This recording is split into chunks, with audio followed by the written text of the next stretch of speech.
என் பேர் லதா, கோவில் திருமணம், திருவாரூர் மாவட்டம், நன்னிலம் தாலுக்கா, மகளிர் அணியிலேருந்து பேசுகிறேன். ஓபிஎஸ் அணியில் இருந்தோம். அந்த இது சரியில்லைன்ட்டு அம்மா சின்னம்மா கிட்ட வந்து சேரணுன்ட்டு நாங்கள் வந்து சேர்ந்துருக்கோம். அவங்க வெற்றி பெற நாங்கள் துணையாக இருப்போம். சின்னம்மா நல்லா செய்வாங்க அம்மா மாதிரி. அதனால அம்மாவோட செயல்பாடு இவங்களுக்கு எல்லாம் இருக்கும். அதனால அம்மா செயல்பாடு இருக்கிற அணியில் வந்து அம்மாவோட சேரும் சின்னம்மா கூடன்ட்டு மகளிர் அணியிலேருந்து சேர்ந்து நாங்கள் வந்து பேசுகிறோம். திமுக ஆட்சியின் தொகுதினா திமுக ஆட்சியில் உள்ளவங்க தான் அவங்க எல்லாம் ரெடி பண்ணி பார்த்துட்டு இருக்காங்க. அண்ணா திமுகலேருந்து வந்து அவ்வளோதான், அவங்க எதுவும் செயல்படலை.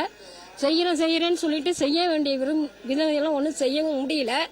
இது வரைக்கும் இந்த இருந்த இதில் வந்து இப்போ அம்மா ஆட்சியில் வந்து எல்லாம் செய்யணுன்ட்டு நாங்கள் எல்லாம் ஏற்பாடு பண்ணி நடக்கணுன்ட்டு வந்துட்டு இருக்கோம். வணக்கம், நான் ராமநாதபுரம் மாவட்டம் பரமக்குடி சட்டமன்ற தொகுதியிலேருந்து வர்றேன்.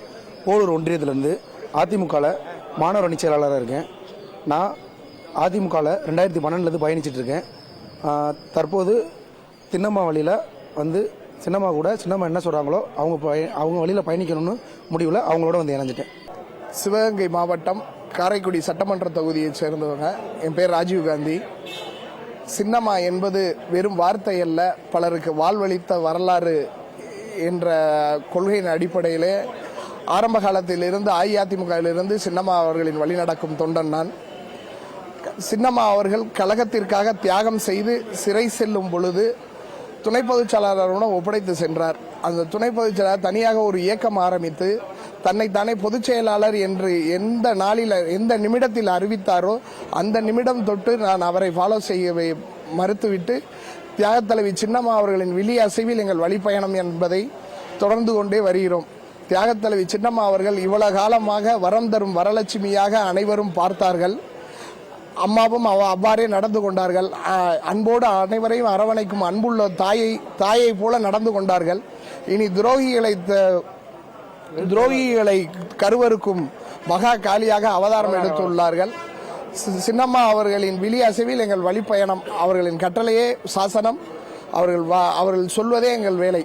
என்னுடைய பேர் எஸ் பாண்டியன் மணியர், திருவாரூர் மாவட்டம், தமிழ்நாடு கள்ளர் மகா சங்க தலைவர். தமிழ்நாடு பூரா அல்ல, உலகத்தில் உள்ள அத்தனை தமிழர்களுக்கும் தெரியும் புரட்சி தலைவி அம்மா அவர்களை ஆட்சியில் அமர்த்தியது யார் என்று. அப்படிப்பட்ட தியாக தலைவி சின்னம்மா அவர்களை அவர்களால் உயர்ந்த இடத்திற்கு சென்றவர்களெல்லாம் ஒதுக்கி வைத்து விட்டார்கள் என்று நினைக்கும் போது எங்களுக்கெல்லாம் மிகவும் வருத்தமாக இருக்கிறது. ஆகவே மீண்டும் அம்மா தியாக தலைவி சின்னம்மாவுடைய முயற்சியால் தமிழகத்தில் அவர்களுடைய அல்லது அவர்கள் ஆதரவு பெற்றவர்களுடைய ஆட்சி அமைய வேண்டும் என்பதுதான் எங்களுடைய விருப்பம். எங்களுடைய ஆதரவு தொடர்ந்து இருக்கும் என்பதை இதன் மூலம் தெரிவித்துக் கொள்கின்றோம்.